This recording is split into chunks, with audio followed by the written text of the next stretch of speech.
अस्सलाम वालेकुम, welcome back to my channel. आज लाई हूँ मैं आपके लिए स्पेनिश ऑमलेट की रेसिपी। आज की वीडियो में आपके साथ वो तमाम राज शेयर किए जाएंगे जिससे आपका ये स्पेनिश ऑमलेट बहुत ही अच्छे से बनके तैयार होगा, ना टूटेगा और ना ही क्रैकी बनेगा। अल्लाह का नाम लेके हम रेसिपी स्टार्ट करते हैं। बिस्मिल्लाहिर्रहमानिर्रहीम। एक मीडियम साइज़ के आलू को मैंने कुछ इस तरह से कट कर लिया है। अब मैंने लिया है एक पैन, इसमें मैंने थोड़ा सा ऑयल डाल के गर्म कर लिया है मीडियम फ्लेम पे।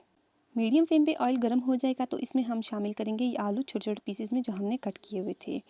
5 मिनट तक मीडियम फ्लेम पे मैंने इनको फ्राई किया है। देखें आप इनकी लुक क्या आई है। 5 मिनट के बाद फ्लेम को ऑफ कर देंगे और इनको एक प्लेट में निकाल लेंगे। अब बारी आती है नेक्स्ट स्टेप की। आलू को हमने 95% गला लिया है। अब इसमें मसाले हम जो ऐड करने हैं वो आपको मैं बताती हूँ। सबसे पहले हम इसमें शामिल करेंगे बंद गोभी 3 से 4 खाने के चम्मच, प्याज एक दरमियाने साइज़ की कट की हुई, एक दरमियाने साइज़ का टमाटर कट किया हुआ और 1 खाने का चम्मच हरा धनिया और हरी मिर्च। अब इन तमाम मसालों को मैं एक बाउल में ऐड कर लूँगी। आलू को सबसे पहले मैं शामिल कर रही हूँ। बाकी के तमाम इंग्रेडिएंट्स मैं इसमें शामिल कर रही हूँ। टमाटर, हरी मिर्च, हरा धनिया, प्याज और बंद गोभी।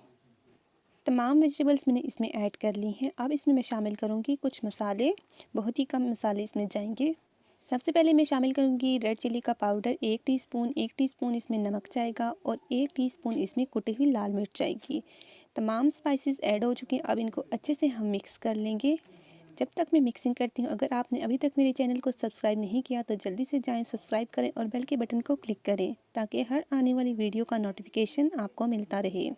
अब मैं शामिल कर रही हूँ इसमें अंडे। मैं 3 अदद इसमें अंडे शामिल करूँगी। आपने 3 शामिल करने हैं, 4 करने हैं, आपकी मर्ज़ी। अंडे हम इसमें शामिल करके इनको अच्छे से हम मिक्स कर लेंगे।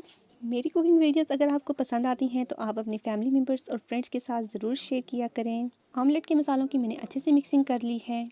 अब बारी आती है इस ऑमलेट को कुक करने की। जिस ऑयल में हमने आलू फ्राई किए थे उसी ऑयल में मैं इस मसाले को शामिल कर रही हूँ। इस मसाले को डाल के मैं अच्छे से स्प्रेड कर लूँगी। अब यहाँ से इसकी इम्पॉर्टेंट टेक्निक स्टार्ट होती है। आप इसको अच्छे से स्प्रेड कर लेंगे और इसको हम लो फ्लेम पे हम कवर करके रख देंगे ताकि ये अच्छे से कुक हो जाए। लो फ्लेम पे 5 मिनट के लिए आप इसको कुक करने के लिए रखेंगे। 5 मिनट गुजरने के बाद फ्लेम को आपने ऑफ कर देना। इस तरह से आपने फ्राई पैन के साइज़ की एक प्लेट रखनी है और इसको आपने ऐसे फ्लिप कर लेना है और आराम से आप इसको दोबारा से फ्राई पैन में दोबारा से मैंने इसको कवर करके रख दिया है। 3 से 4 मिनट के लिए हम इसको कुक करेंगे। देन इसको हम प्रेस करके थोड़ा सा चेक करेंगे। अगर किसी वेजिटेबल का पानी होगा तो वो इस तरह हम प्रेस करेंगे तो वो ड्राई हो जाएगा। ऑमलेट हमारा तैयार हो चुका है। फ्लेम को हमने ऑफ करके इसे सर्विंग के लिए रेडी कर लिया है। आज की रेसिपी की वीडियो आपको कैसी लगी? अगर अच्छी लगी एक अच्छा सा लाइक और कमेंट करना ना भूलिएगा। मिलेंगे नेक्स्ट वीडियो में एक और नई रेसिपी के साथ। अल्लाह हाफिज़।